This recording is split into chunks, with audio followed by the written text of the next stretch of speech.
आमच्या प्रिय बंधू बहिणींना ईश्वरच्या नावाचा नमस्कार.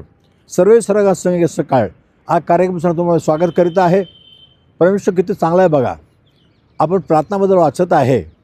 आता उत्पत्ती 31 अध्याय 24 वचनामध्ये तिथे याकूब नावाच्या एक मनुष्याबद्दल आपण वाचत आहे. तो आपलं सर्व कुटुंबाच्या लोकांना नदीच्या त्या पार करू. इथं बघा पाणी आहे, नदी बघा, नदीच्या पलीकडे पाठवला आणि तो स्वतः रात्रभर देवाकडे प्रार्थना केला.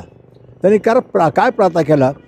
त्या उत्पत्ती 32 अध्याय 9 वचनामध्ये आणि 12 वचन तो म्हणतो, परमेश्वर तू म्हटलास तू तुझ्या पित्याकडे परत जा, मी तुला आशीर्वाद करणार आणि वचन दिलं मला प्रतिज्ञा दिलेलं आहे. त्या प्रतिज्ञेप्रमाणे तू मला आशीर्वाद करायला पाहिजे. पण 11 वचनामध्ये तो म्हणतो, पण आज रात्री माझा भाव, तोरला भाव यसा येणार आहे, मला मारणार, माझ्या बायकांना मारणार, माझ्या मुलांना मारणार, मला संपूर्ण संपवणार. तुझ्या प्रतिज्ञा वाचा कुठे गेले? तू तर मला इथं पाठवलं, पण इथं का मारायला पाठवलं का? असं म्हणून रात्र प्रार्थना केला.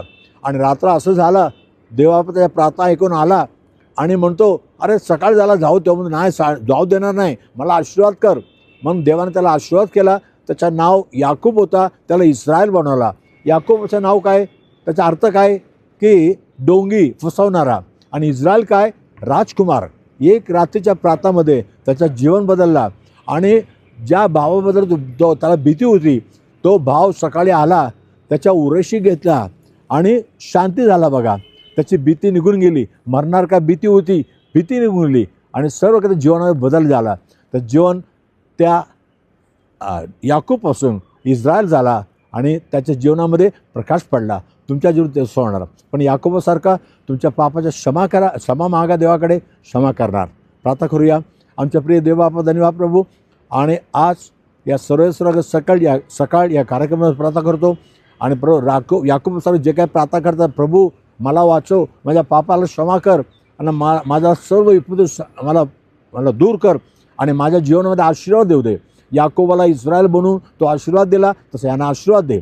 येशूच्या नावाने मागे तो पण ऐक प्रभू राजा. Amen amen. God bless you. उद्या सकाळी पुन्हा पाहूया. आमेन.